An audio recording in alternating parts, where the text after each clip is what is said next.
ஒரு மகிழ்ச்சியான செய்தி. இதயம் நல்லெண்ணெயின் விலை லிட்டருக்கு ரூபாய் 105 குறைஞ்சிருக்கு. செப்டம்பர் 2023ல 1 லிட்டர் இதயம் நல்லெண்ணெயின் அதிகபட்ச விலை ரூபாய் 503. ஆனா இப்ப 1 லிட்டர் இதயம் நல்லெண்ணெயின் விலை ரூபாய் 398 மட்டும்தான் தமிழ்நாட்டுல. அப்ப இனிமே எல்லாரும் இதயம் நல்லெண்ணெய் வாங்கலாம் இல்ல? தினமலர் திரை திருவிழா குட் பேட் அக்லி கொண்டாட்டம் powered by cabin and line date syrup. வணக்கம். செய்தி சுருக்கம். கவர்னர் மசோதாக்களை நிறுத்தி வைத்தது சட்டவிரோதம். சுப்ரீம் கோர்ட் தீர்ப்பு.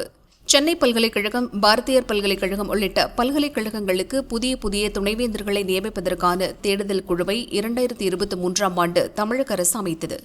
அந்த குழுவில் பல்கலைக்கழக மானியக் குழுவின் உறுப்பினரையும் சேர்க்க வேண்டும் என தமிழக அரசுக்கு கவர்னர் ரவி அறிவுறுத்தினார்.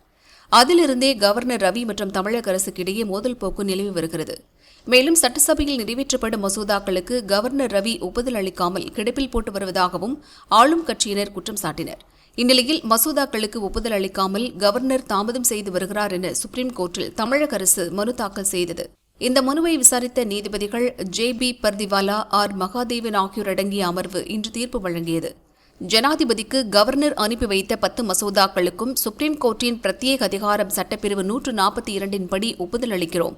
எங்களுக்கு இதை விட்டால் வேறு வழி தெரியவில்லை. கவர்னர் ரவி அவருக்கான அதிகாரத்தின்படி நடந்து கொள்ளவில்லை. கவர்னருக்கென வீட்டோ எனப்படும் தனிப்பட்ட அதிகாரம் இல்லை. மாநில அரசின் ஆலோசனைகள் மற்றும் பரிந்துரையின்படியே கவர்னர் செயல்பட முடியும். தமிழக சட்டசபையில் 2வது முறையாக நிறைவேற்றப்பட்ட 10 மசோதாக்களை கவர்னர் நிறுத்தி வைத்தது சட்டவிரோதம். மசோதாக்களை ஜனாதிபதிக்கு அனுப்பியதும் செல்லாது. சட்டசபையில் மீண்டும் நிறைவேற்றப்பட்ட மசோதாக்கள் மீதான கவர்னரின் செயல்பாடு ஏற்புடையதல்ல. ஒப்புதல் வழங்குவது, ஒப்புதலை நிறுத்தி வைப்பது உள்ளிட்ட பிரிவுகளை முக்கியமாக கருத்தில் கொள்ள வேண்டும். கவர்னரின் செயல்பாடுகள் அரசியலமைப்பு சட்டப்படி வரையறுக்கப்பட்ட நோக்கத்துக்கு எதிரானதாக உள்ளது. மசோதாக்களுக்கு ஒப்புதல் அளிக்காமல் காலம் தாழ்த்த முடியாது. அரசியலமைப்பு சட்டம் 200வது பிரிவின்படிதான் கவர்னர் செயல்பட வேண்டும். தமிழக கவர்னர் மட்டுமின்றி அனைத்து மாநில கவர்னர்களும் ஒரு மசோதாக்கு 1 மாதங்களுக்குள் ஒப்புதல் அளிக்க வேண்டும். ஒப்புதல் அளிக்காமல் நிறுத்தி வைக்கப்படும் மசோதாக்களை 3 மாதங்களுக்குள் திருப்பி அனுப்பி வைக்க வேண்டும் என நீதிபதிகள் தங்களது தீர்ப்பில் கூறியுள்ளனர். வரலாற்று சிறப்புமிக்க தீர்ப்பு. ஸ்டாலின் வரவேற்பு. தமிழக அரசு நிறைவேற்றிய மசோதாக்களுக்கு கவர்னர் ரவி ஒப்புதல் அளிக்காமல் நிறுத்தி வைத்தது சட்டவிரோதம் என சுப்ரீம் கோர்ட் தீர்ப்பு வழங்கியது. இந்த தீர்ப்பு மகிழ்ச்சி அளிப்பதாக முதல்வர் ஸ்டாலின் கூறினார். சற்று முன்பு வரலாற்று சிறப்புமிக்க தீர்ப்பை நமது தமிழ்நாடு அரசு பெற்றுள்ளது.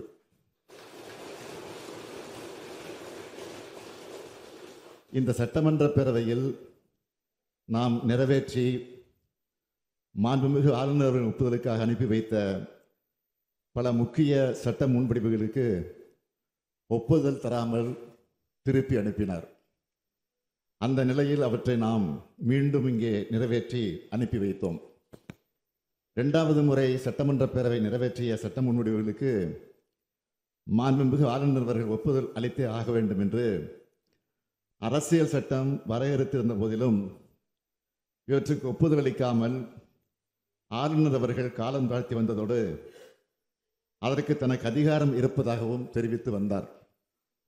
இதனை எதிர்த்து தமிழ்நாடு அரசு மாண்புமை உச்சநீதிமன்றத்தில் வழக்கு தொடுத்ததில் தமிழ்நாடு அரசின் வாதத்தில் இருந்த நியாயத்தை ஏற்று மாண்புமிகு ஆளுநர் அவர்கள் நிறுத்தி வைத்திருந்தது சட்டவிரோதமானது என்றும்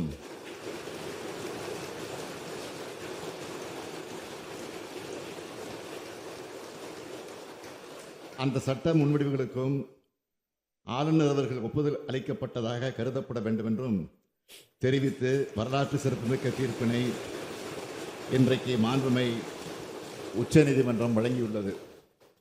இந்த தீர்ப்பு தமிழ்நாட்டுக்கு மட்டுமின்றி இந்தியாவில் உள்ள அனைத்து மாநில அரசுகளுக்கும் கிடைத்த மாபெரும் வெற்றியாகும். இந்த தீர்ப்பு தமிழ்நாட்டுக்கு மட்டுமின்றி இந்தியாவில் உள்ள அனைத்து மாநில அரசுகளுக்கும் கிடைத்த மாபெரும் வெற்றியாகும். திராவிட முன்னேற்ற கழகத்தின் உயிர் கொள்கையான மாநில சுயாட்சி, மத்திய கூட்டாட்சி தத்துவம் ஆகியவற்றை நிலைநாட்டிட தமிழ்நாடு போராடியது. தமிழ்நாடு போராடும், தமிழ்நாடு வெல்லும். எதிர்வினை மிக தீவிரமாக இருக்கும். பாஜ-திமுகவுக்கு விஜய் எச்சரிக்கை. மக்களை வதைக்கும் சமையல் எரிவாயு விலை உயர்வை மத்திய அரசு திரும்ப பெற வேண்டும் என தமிழக வெற்றிக் கழக தலைவர் விஜய் வலியுறுத்தியுள்ளார். இதுகுறித்து அவர் வெளியிட்டுள்ள அறிக்கையில் கூறியிருப்பதாவது: பாஜ அரசு அறிவித்துள்ள சமையல் எரிவாயு விலை உயர்வு சாமானிய மக்கள் மீதான நேரடி தாக்குதல். மக்களின் அன்றாட வாழ்வே போராட்டமாக இருக்கிற சூழலில் இந்த விலையேற்றம் மக்களை மேலும் வாட்டி வதைக்கும். சமையல் எரிவாயு மானிய தொகையில் கை வைத்த மத்திய ஆட்சியாளர்கள் மக்களை எளிதில் ஏமாற்றிவிடலாம் என்ற நினைப்பில் உள்ளனர். தேர்தல் நெருங்கும் நேரத்தில் கேஸ் விலையை குறைப்பதையும் தேர்தலுக்கு பின்னர் விலையை ஏற்றுவதையும் வாடிக்கையாக வைத்துள்ள மத்திய ஆட்சியாளர்களுக்கு மக்கள் பாடம் புகட்ட காத்திருக்கிறார்கள். உலகச் சந்தையில் கச்சா எண்ணெயின் விலை முன் எப்போதும் இல்லாத அளவுக்கு சரிந்திருக்கிறது. அதன் பயனை ஒரு சிலர் மட்டுமே அனுபவித்து வருகின்றனர். மத்திய அரசுக்கு தேர்தல் நேரத்தில் மட்டும்தான் மக்கள் மீது கரிசனம் வருமா? மத்திய அரசு இவ்வாறு இருக்க தேர்தல் வாக்குறுதிகளில் ஒன்றாக சிலிண்டருக்கு 100 ரூபாய் மானியம் கொடுப்போம் என்று சொல்லி ஆட்சிக்கு வந்த திமுக அரசும் 4 ஆண்டுகளை கடந்தும் எதுவும் செய்யவில்லை.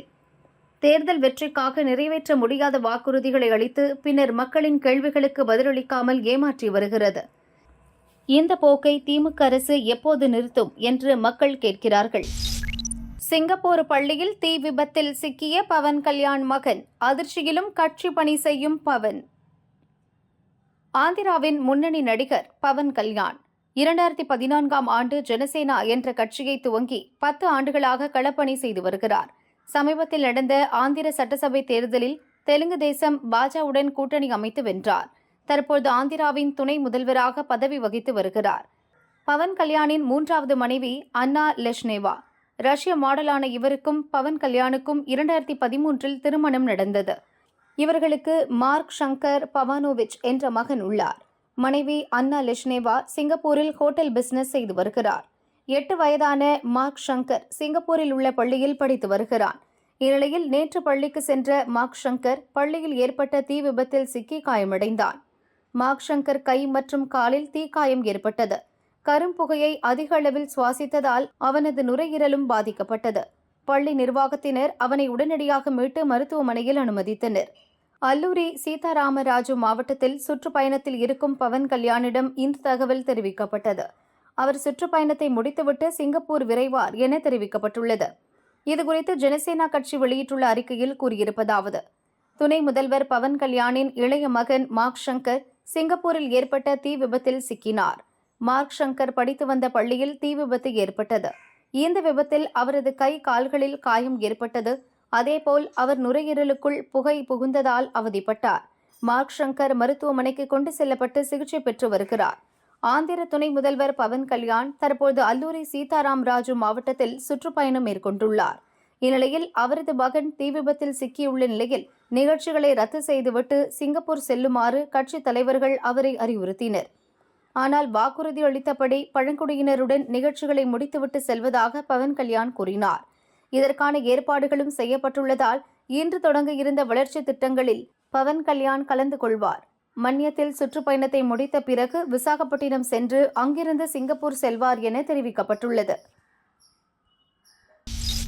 அடித்து தூக்கிய அதிவேக கார், பறந்து விழுந்த வாகனங்கள், அலறி ஓடிய மக்கள். ராஜஸ்தான் தலைநகர் ஜெய்ப்பூரில் நாகர்கர் பகுதி எப்போதும் மக்கள் நடமாட்டம் அதிகமாக காணப்படும். இங்குள்ள நெரிசல் மிகுந்த குறுகலான சாலை நேற்றிரவு 9 மணியளவில் எப்போதும் போல் பரபரப்பாக இருந்தது. திடீரென அந்த சாலையில் அசுர வேகத்தில் வந்த கார் ஒன்று எதிரில் வாகனங்களில் வந்தவர்களை இடித்து தள்ளி கொண்டு சென்றது. இடித்த வேகத்தில் 2 வீலர்களில் வந்தவர்கள் சாலையின் 2 பக்கமும் தூக்கி வீசப்பட்டு விழுந்தனர். சாலையோரம் நடந்து சென்ற பலர் காரில் சிக்காமல் தப்பித்து பீதியில் அலறினர்.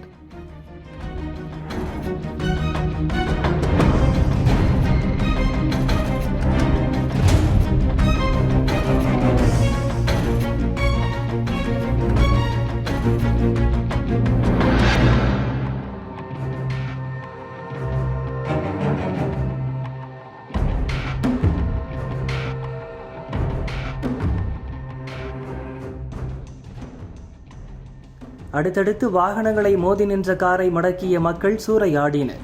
போதையில் காரை ஓட்டி விபத்தை ஏற்படுத்திய உஸ்மான் என்பவரை பிடித்து தர்மடி கொடுத்து போலீசில் ஒப்படைத்தனர். 9 பேர் மீது கார் மோதிய நிலையில் 2 பேர் அதே இடத்தில் இறந்தனர். விடகாயங்களுடன் ஹாஸ்பிட்டலில் சேர்க்கப்பட்டவர்களில் மேலும் ஒருவர் செவ்வாயன்று காலை இறந்தார். காயமடைந்தவர்களுக்கு தொடர்ந்து சிகிச்சை அளிக்கப்படுகிறது. சம்பவம் தொடர்பாக போலீசார் விசாரிக்கின்றனர்.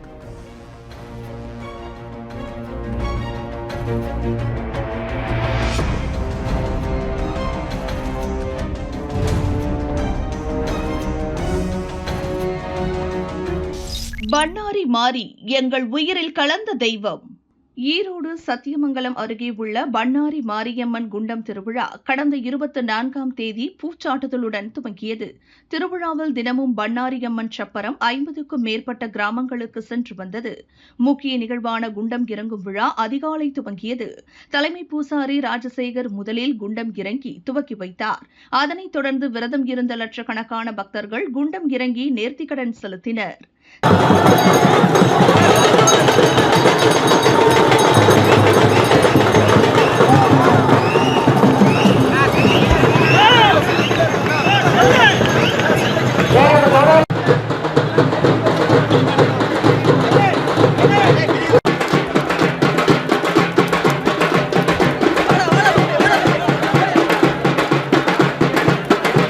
திருவிழாவை முன்னிட்டு தமிழகம் கர்நாடகாவில் இருந்து பண்ணாரிக்கு சிறப்பு பஸ்கள் இயக்கப்பட்டன. பண்ணாரி மாரியம்மன் மிகவும் சக்தி வாய்ந்த தெய்வம். என்ன வேண்டினாலும் அம்மன் நிறைவேற்றி தருவார் என பக்தர்கள் கூறினர். என் பேர் சத்யா, நான் கோயம்புத்தூர்லேருந்து வரேன். இந்த பண்ணாரி அம்மன் எங்கள் குலதெய்வம். ஸோ எல்லா வருஷமும் தவறாமல் நாங்கள் வருவோம். இந்த அம்மன் கிட்ட என்ன நாங்கள் வேணுனாலும் அந்த ஒரு வருஷத்துக்குள்ளே கண்டிப்பாக நிறைவேற்றி தருவாங்க. இந்த வருஷமும் அதே நம்பிக்கையோடு நான் நிறைய வேண்டுகோள். தேங்க்ஸ். அனைவருக்கும் வணக்கம். என் பேர் ஹேமலதா, சத்தியமங்கலத்திலேருந்து வரேன். நான் பிறந்ததுலேருந்தே இந்த பண்ணாரியம்மன் கோயிலுக்கு வந்துட்டு தான் இருக்கேன். எங்கள் ஊர்லேருந்து நாங்கள் பாத யாத்திரையாக வருவோம். வருஷம் பாத யாத்திரையாக வருவோம். நான் ஒரு 5-6 வருஷமாக கொண்டை இறங்கியிருக்கேன். கொஞ்சம் இடையில ரொம்ப இடைவெளிக்கு அப்புறம் திரும்பி நான் இந்த வருஷம் தான் கொண்டை இறங்க போகிறேன். இந்த ஆத்தால நினச்சி நம்ம என்ன வேணுமோ அந்த வேண்டுதல் கண்டிப்பாக நிறைவேறும். எனக்கு நிறைவேறி இருக்குது. அதனால் நாங்கள் தொடர்ந்து வரோம். இனிமேலும் நாங்கள் எல்லா வருஷமும் அம்மனை தரிசனம் பண்ணிட்டு தான் இருப்போம். நீங்களும் கண்டிப்பாக வாங்க. அம்மனோட அருள் கண்டிப்பாக உங்களுக்கு கண்டிப்பாக கிடைக்கும். நம்ம சத்தியமங்கலத்தில் பண்ணாரி அம்மன் என்ன சக்தின்னு சொல்ல முடியாது. மிகப்பெரிய ஒரு சக்தி வாய்ந்த அம்மன். ஒரு வருஷம் இறங்கிட்டோம்னா காலம் ஃபுல்லாக இறங்கணுங்கிற அந்த ஒரு ஃபீல் நம்மளே அறியாமையே வரும். அது இறங்கிட்டு இருக்கிற ஒரு சந்தோஷம், அது மிகப்பெரிய ஒரு பயங்கரமான ஒரு சந்தோஷமாக இருக்கும். நமக்கு வாழ்க்கையில் எது கிடைச்சாலும் அவ்வளோ சந்தோஷம் கிடையாது. அம்மனுக்கு கொண்டை இறங்கிட்டு போயிட்டாவே அவ்வளோ உடல்லாம் ஆரோக்கியமாக அவ்வளோ ரொம்ப ஃபீல் நல்ல ஃபீலாக இருக்கும். மனசு ரொம்ப ரிலாக்ஸாக இருக்கும். நினச்சதெல்லாம் என்ன ஒருத்தர் 2 பேர்னால சொல்ல முடியாது. கோடிக்கணக்கான பேர் நம்ம அம்மனோட உயிர் எல்லாருமே நம்ம உயிரில் உனக்கு எதை பிடிக்கும்னா எனக்கு பண்ணாரி அம்மன் பிடிக்கும், நீ எதை அதிகமாக நேசிக்கிறீன்னா நான் பண்ணாரி அம்மனை, எனக்கு அவள் தான் எல்லாமே, உலகம் உயிர் எல்லாமே அப்படின்னு சொன்னால் பண்ணாரி அம்மன் மட்டும்தான். கொண்டத்து காளியம்மனுக்கு குண்டம் இறங்கிய பக்தர்கள். திருப்பூர் மாவட்டம் பெருமாநல்லூரில் உள்ள கொண்டத்து காளியம்மன் கோயிலில் குண்டம் திருவிழா கடந்த மாதம் 11ஆம் தேதி சகுனம் கேட்டலுடன் தொடங்கியது. திருவிழா துவங்கியது முதல் கிராம சாந்தி கொடியேற்றம், மஞ்சள் நீராடல், வசந்தம், பொங்கல் வைத்தல் என பல்வேறு நிகழ்வுகள் நடந்தன. திருவிழாவின் முக்கிய நிகழ்வான பக்தர்கள் பூக்குண்டம் இறங்குதல் இன்று காலை 5 மணிக்கு துவங்கியது. அம்மனுக்கு சிறப்பு அலங்கார பூஜைகள் செய்யப்பட்டு படைக்கலம் எடுத்து வரப்பட்டது. திருப்பூர், அவிநாசி, குன்னத்தூர், பெருந்துறை, செங்கப்பள்ளி, பவானி, நம்பியூர் உள்ளிட்ட பகுதிகளில் இருந்து 20,000த்திற்கும் மேற்பட்ட பக்தர்கள் நீண்ட வரிசையில் காத்திருந்து குண்டம் இறங்கி நேர்த்திக்கடன் செலுத்தினர். பின்னர் சிறப்பு அலங்காரத்தில் அருள் பாலித்த காளியம்மனை தரிசனம் செய்தனர். குண்டம் இறங்குதலை தொடர்ந்து மாலை 3 மணிக்கு அம்மன் வீதியுலா நடக்கிறது. வரும் 12ஆம் தேதி மஞ்சள் நீர் தரிசனத்துடன் திருவிழா நிறைவு பெறுகிறது.